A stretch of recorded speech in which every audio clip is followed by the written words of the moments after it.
ცნობილი სპორტული მოვლენების უცნობი შტრიხები. ნიშნულოვანი სპორტული მიღწევების გაუხმაურებელი დეტალები.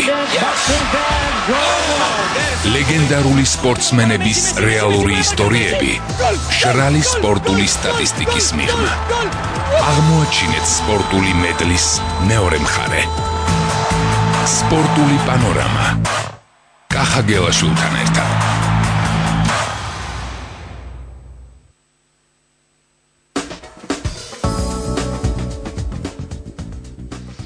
მოგესალმებით ძვირფასო რადიო მსმენელებო, ეთერშია სპორტული პანორამა, რადიო იმედზე. შეგახსენებთ ჩვენი გადაცემა ეთმობა წინა წლებში, კვირის მანძილზე, კონკრეტულ დღეებში. ამ შემთხვევაში დღეიდან 30 იანვრიდან 5 თებერვლის ჩათვლით მომხდარ გამორჩეულ სპორტულ მოვლენებს, ასევე სპორტულ თემატიკასთან დაკავშირებულ საინტერესო ისტორიებს. რა თქმა უნდა, გავიხსენებთ კვირის უახლოეს დღეებში იუბილარ გამოჩენილ სპორტულ მოღვაწეებს, ადამიანებს, რომლებმაც მნიშვნელოვანი კვალით დატოვეს ზოგადად სპორტის განვითარებაზე.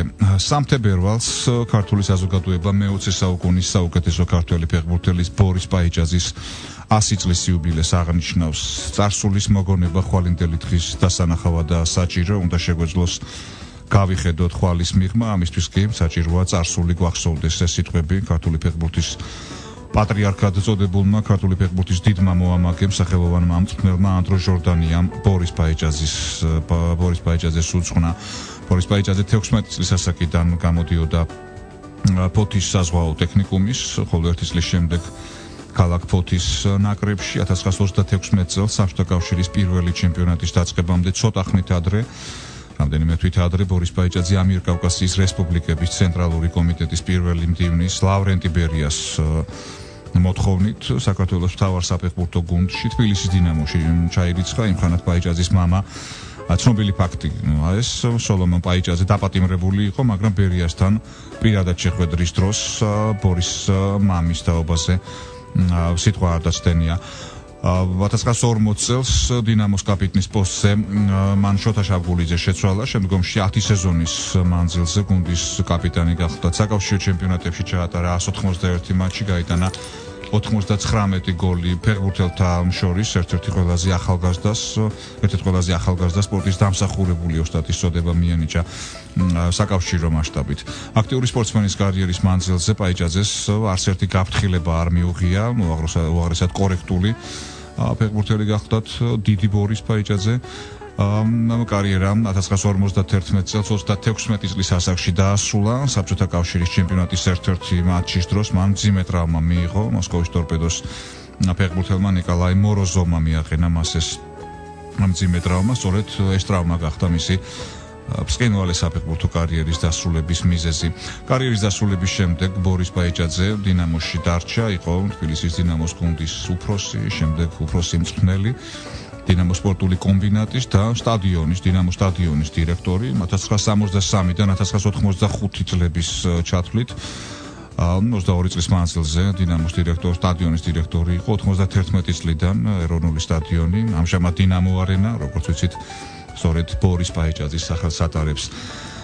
დაჯილდოებულია ვახტანგ გორგასლის პირველი ხარისხის ორდენით. ბორის პაიჭაძე 1990 წლის 9 ოქტომბერს გარდაიცვალა. დღეს 65 წელი შეუსრულდებოდა ტიტულოვან ფოთელ ნიჩბოსანს ოლიმპიურ ჩემპიონს ვიქტორ კრატასიუკს. მიუხედავად 1972 წლის ოლიმპიური ჩემპიონი გახლავთ ვიქტორ კრატასიუკი, მან ოლიმპიური ოქროს მედალი ბელარუს ნიჩბოსან ნიკოლაი გარბაჩოვთან წყვილში 2 ადგილიანი ბაიდარით მოიგო. იყო საბჭოთა კავშირის ორგზის ჩემპიონი, მსოფლიო ჩემპიონატის პრიზიორი, სპორტის დამსახურებული ოსტატი.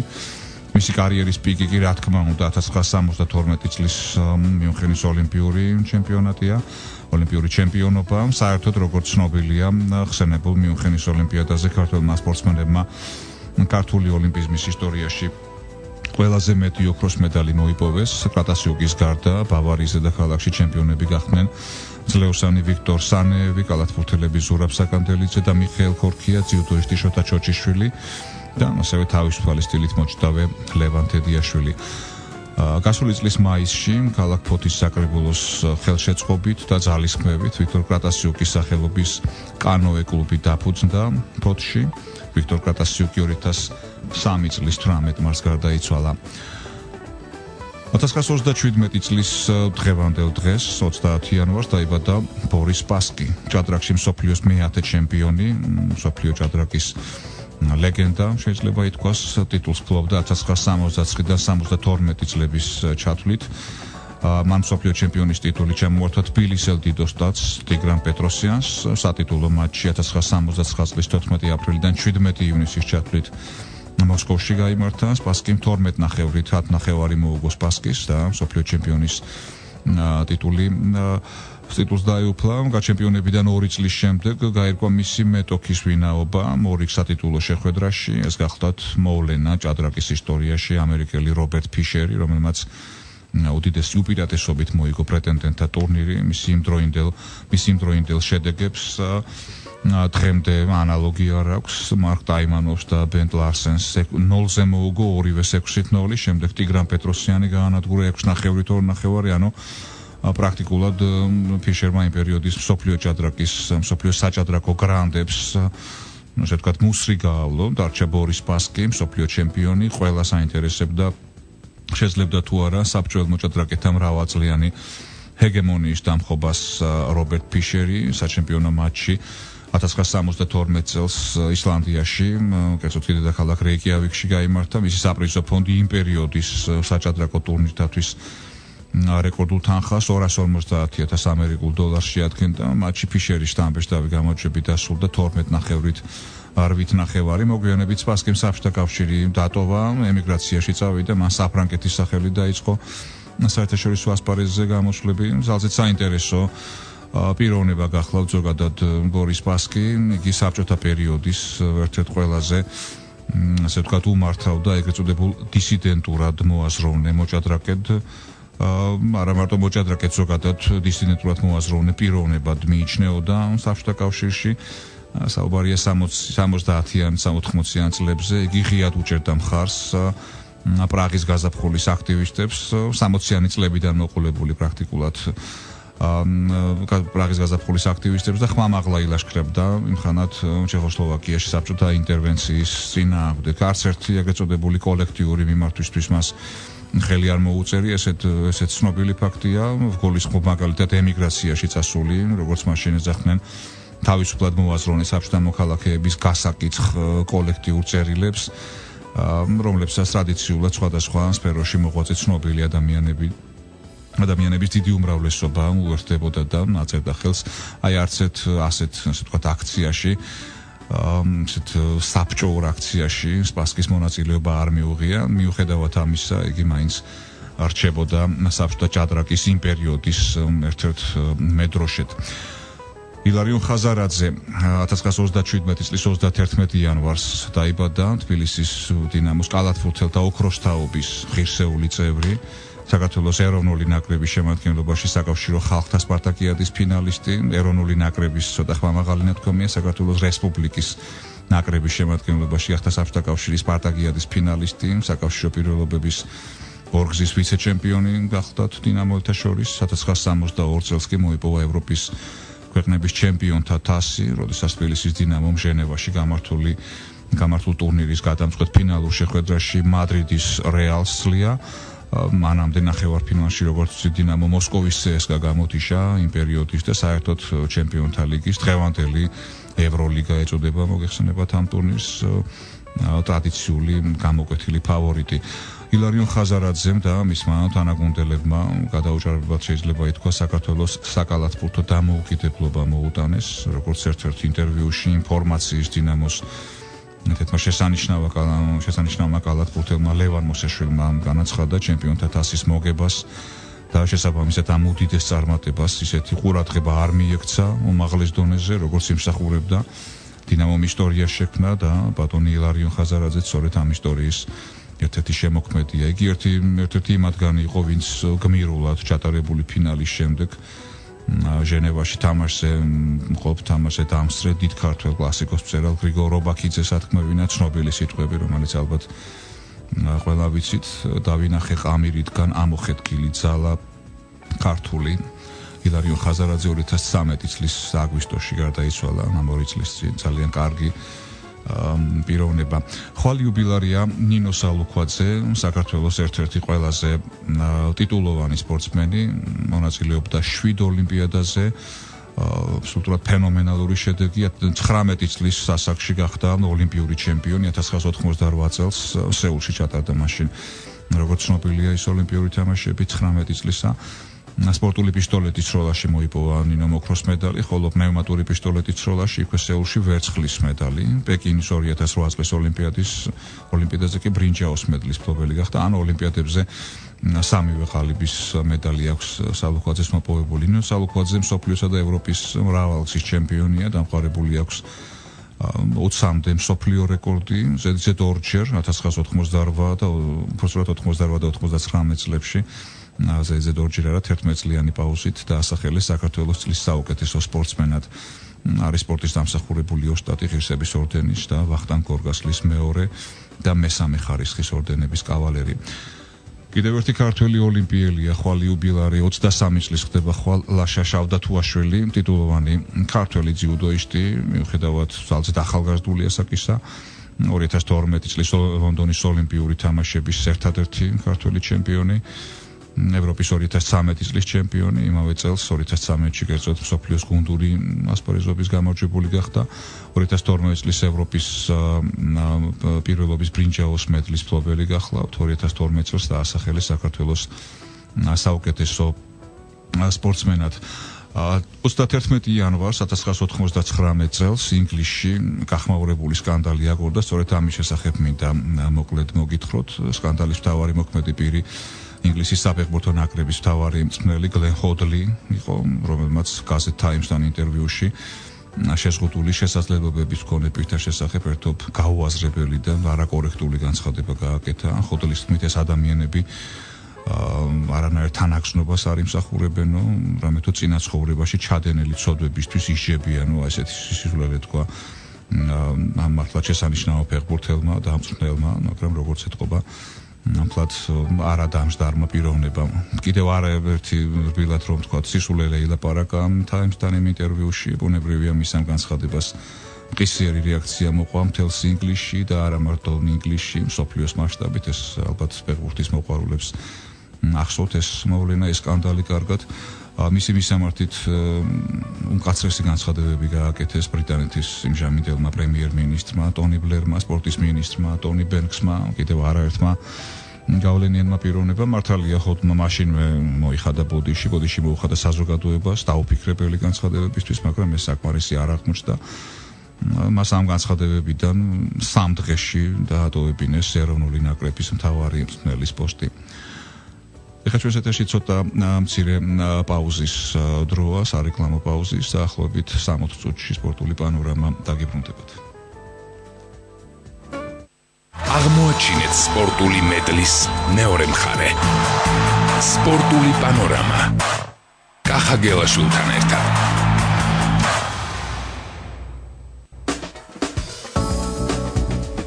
ეთერში სპორტული პანორამა გრძელდება. ხვალ 31 იანვარს იუბილარია თბილისის დინამოს ფეხბურთელთა გუნდის ვეტერანი მცველი ნოდარ ხიზანიშვილი, ბატონი ნოდარი ხვალ 62 წლის ხდება დინამოელთა შემადგენლობაში 1991 წლის ოქროს მატჩის მონაწილე, თასების მფლობელთა თასის ფინალის გამარჯვებული.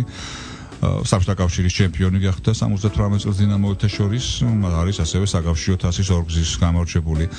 საბჭოთა კავშირის ნაკრებში ჩაატარა ერთი მატჩი, ეს იყო 1992 წელს არგენტინასთან, ბუენოს-აირესში, როდესაც მან მეორე ტაიმში ლეონიდ ბურიაკი შეცვალა. შოთაშორის იმ შეხვედრაში არგენტინის წინააღმდეგ 5 ქართველმა ითამაშა საკავშირო ნაკრების შემადგენლობაში. ხიზანიშვილის გარდა საბჭოთა ნაკრებში ითამაშეს თენგიზ სულაქველიძემ, რომელიც პერსონალურად მეურვეობდა დიეგო მარადონას. გუნდის ღირსეული კაპიტანი იყო ალექსანდრე ჩივაძე, ძირითად შემადგენლობაში დაიწყეს ის მატჩი.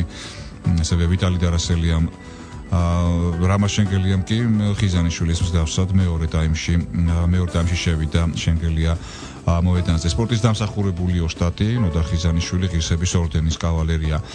როგორც ვიცით, მამის გვალს გახვა მისი ვაჟი, საქართველოს ეროვნული ნაკრების ყოფილი ფეხბურთელი, ამპლუით ასევე მცველი ზურაბ ხიზანიშვილი.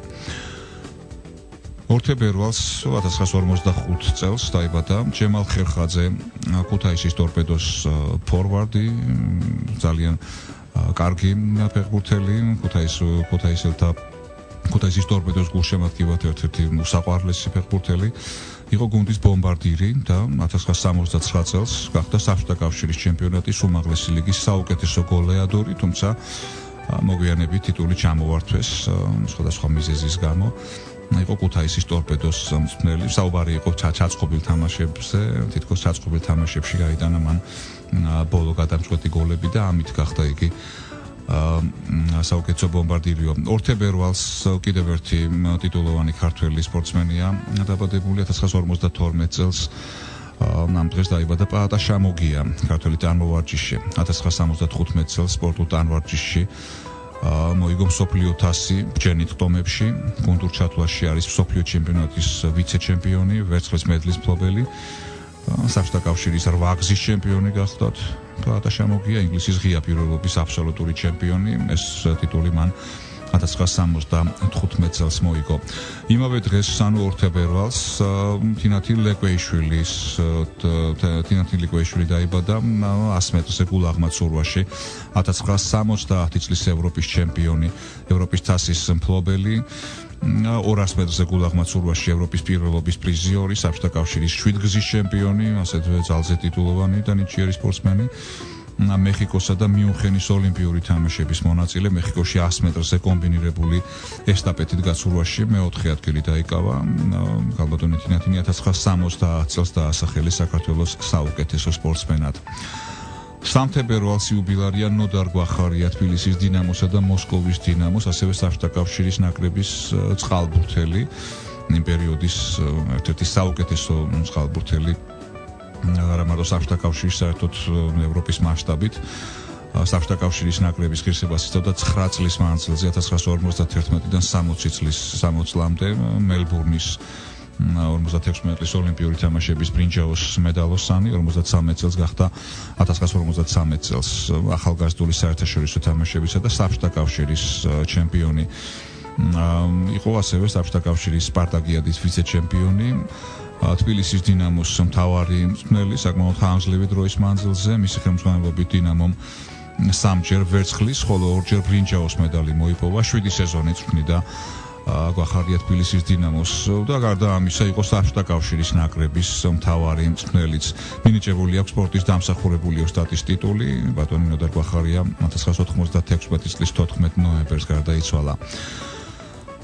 1924 წლის 4 თებერვალი საფრანგეთის ქალაქი შამონი ზამთრის პირველი ოლიმპიური თამაშები დაიხურა საზეიმოდ ამ ქალაქში. მასში მონაწილეობა ამ პირველ ოლიმპიადაზე 16 ქვეყნის 258 სპორტსმენმა მიიღო. არაოფიციალურ გუნდურ ჩათვლაში პირველ ადგილზე ნორვეგიის ნაკრები გავიდა, ნორვეგიელი სპორტსმენები 4 ოქროს, 7 ვერცხლის, 6 ბრინჯაოს მედლით, მეორე პოზიციაზე ფინელები გავიდნენ, ხოლო მესამეზე ამერიკელი ათლეტები. ვლადიმერ აფციაური კიდევ ერთი ნამდვილად ლეგენდარული ქართველი სპორტსმენი. 4 თებერვალს გახლავთ ვლადიმერ აფციაურის იუბილე, ბატონ ვლადიმერს 53 წელი შეუსრულდებოდა. ქართველი მოფარიკავე, რაპირისტი, სეულის ოლიმპიური თამაშების ჩემპიონი, 1992 წელს მოიპოვა მსოფლიო ჩემპიონის ტიტული. 1985 და 1990 წლებში კი პლანეტის პირველობაზე ბრინჯაოს მედლებს დაეუფლა. აგრეთვე აფციაურმა ევროპის ჩემპიონთა თასის გათამაშებაზე მესამე ადგილი დაიკავა, ხოლო 1992 წელს გახდა საბჭოთა კავშირის ჩემპიონი. შემდეგ კუვეიტის ნაკრების მთავარ მწვრთნელად მუშაობდა 1998 წლიდან, რა თქმა უნდა კარიერის დასრულების შემდეგ. და ამ ქვეყანაში მუშაობის დროს 6-ჯერ გახადა კუვეიტი არაბული ქვეყნების ჩემპიონატების გამარჯვებული. ვლადიმერ აფციაური ვახტანგ გორგასლის მეორე ხარისხის ორდენის კავალერია, ბატონი ვლადიმერი 2012 წელს გარდაიცვალა. 5 თებერვალს 1977 წელს ლეგენდარულმა ამერიკელმა მოკრივემ შუგარ რეი ლეონარდმა პროფესიულ რინგზე პირველი ბრძოლა ჩაატარა და მე-6 რაუნდში ლუსი ვეგა დაანოკაუტა შუგარ რეი ლეონარდი მოვლენა პროფესიულ კრივში. გასული საუკუნის 80-იანი წლების ერთ-ერთი უძლიერესი პროფესიონალი მოკრივე გახლდათ პროფესიონალთა შორის მსოფლიო ჩემპიონის ტიტული მოპოვებული აქვს 5 წონით კატეგორიაში, პირველი საშუალო წონით კატეგორიიდან ქვემძიმე წონის ჩათვლით. პროფესიონალებში გადასვლამდე მოყვარულ მოკრივეთა შორის მოიგო მონრეალის ოლიმპიური თამაშები 1976 წელს, მომდევნო წელს ჰქონდა უკვე დებიუტი პროფესიულ რინგზე, სხვათა შორის მისი პირველი მსმენელი პროფესიონალებში მუჰამედ ალის ყოფილი დამრიგებელი ანჯელო დანდი გახლდათ, რომელიც მსოფლიოში ერთ-ერთ საუკეთესო საკრივო სპეციალისტად მიიჩნეოდა. იმ ყველა დროის არა მარტო იმ პერიოდში, საერთოდ ყველა დროის ერთ-ერთ საუკეთესო საკრივო მწვრთნელად ამიჩნეული ანჯელო დანდი. დანდი იწვრთნიდა კიდევ არაერთ ლეგენდარულ მოკრივეს, იგივე პინკლონ ტომას, ჯორჯ ფორმენს, კარმენ ბაზილიოს. 5 თებერვალი 1985 წელი ამ დღეს დაიბადა კრისტიანო რონალდო, ანუ 5 თებერვალს კრისტიანო რონალდო 30 წლის გახდება თანამედროვეობის ერთ-ერთი, რა თქმა უნდა, საუკეთესო ფეხბურთელი. რეალის პორტუგალიელი ვარსკვლავი, მსოფლიოს საუკეთესო, მოქმედი საუკეთესო ფეხბურთელი. იმავე დღეს, ანუ 5 თებერვალს იუბილარია ბარსელონას ბრაზილიელი ფორვარდი ნეიმარიც. ნეიმარი 23 წლის ხდება. 1915 წლის 1 თებერვალი ცნობილი ინგლისელი ფეხბურთელი სერ სტენლი მეტიუსი დაიბადა ამ დღეს, პირველი ფეხბურთელი, რომელსაც ბრიტანეთის მონარქმა დედოფალმა ელისაბედ მეორემ რაინდის ტიტული, სერის ტიტული მიანიჭა. ეს მოხდა დიდი ფეხბურთელის კარიერის უკანასკნელი მატჩის შემდეგ. მეტიუსმა აქტიური სპორტული კარიერა 50 წლის ასაკში დაასრულა. მეტიუსი ფეხბურთის ისტორიაში შესულია როგორც უაღრესად კორექტული და რაინდული თვისებების ფეხბურთელი, ნამდვილი ინგლისელი ჯენტლმენი, არა მარტო მოედანზე, არამედ მოედნის გარეთაც. მას ინგლისში დღემდე უმციკლო თვისებების მქონე ჭეშმარიტი სპორტსმენის ნიმუშად მიიჩნევენ. მაგალითად, თუ როგორი უნდა იყოს საერთოდ სპორტსმენი, 33 წლიანი კარიერის მანძილზე 700-ზე მეტ შეხვედრაში მიიღო მონაწილეობა და არც ერთი გაფრთხილება არ მიუღია.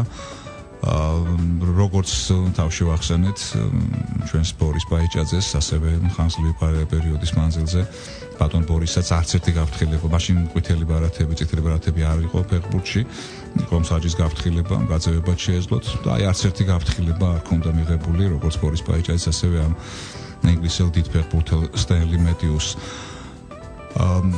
თითქმის ყოველთვის განსაკუთრებული უხეშობით გამოირჩეოდნენ მეტოქე გუნდების მცველები მეტიუსის მიმართ, მაგრამ მიუხედავად ამისა იგი არც ერთხელ მას არ სამაგიერო არ გადაუხდია, ასე ვთქვათ, მეტოქე გუნდის ფეხბურთელებისთვის. პარადოქსია, მაგრამ ფაქტია, სტენლი მეტიუსს თავისი ხანგრძლივი კარიერის მანძილზე არც ერთი პრესტიჟული საერთაშორისო ჯილდო არ მოუგია. ის არასდროს გამხდარა ინგლისის ჩემპიონიც კი. ერთადერთი ტროფეი, ერთადერთი გუნდური ჯილდო მის კარიერაში ინგლისის საფეხბურთო ასოციაციის თასია, რომელიც ბლეკპულის შემადგენლობაში მოიგო.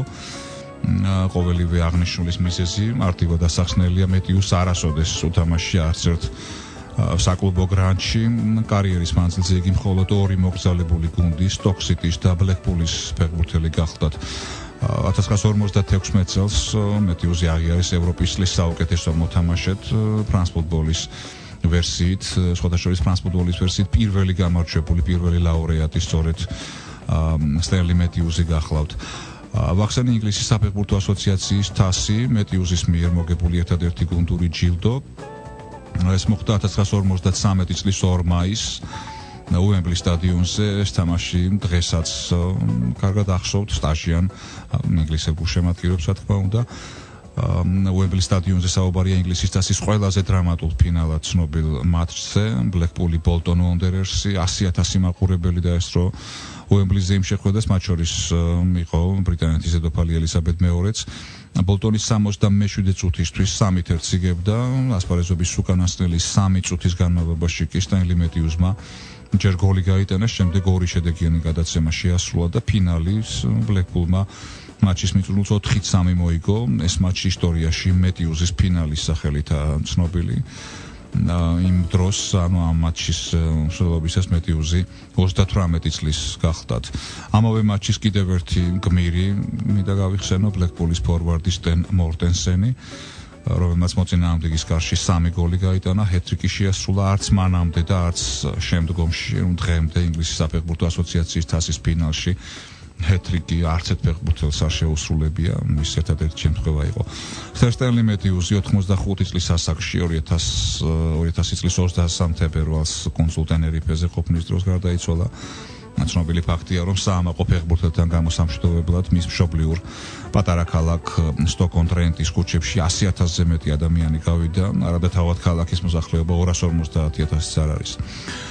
მე მინდა ამით დავასრულო დღეს სპორტული პანორამის დღევანდელი გადაცემა, გემშვიდობებით ერთი კვირით 6 თებერვალამდე გესაუბრებოდათ კახა გელაშვილი, კარგად ბრძანდებოდეთ. ცნობილი სპორტული მოვლენების უცნობი შტრიხები. ნიშნულოვანი სპორტული მიღწევების გაუხმაურებელი დეტალები. ლეგენდარული სპორტსმენების რეალური ისტორიები. მშრალი სპორტული სტატისტიკის მიღმა. აღმოაჩინეთ სპორტული მედლის მეორე მხარე. სპორტული პანორამა. კახა გელაშვილთან ერთად.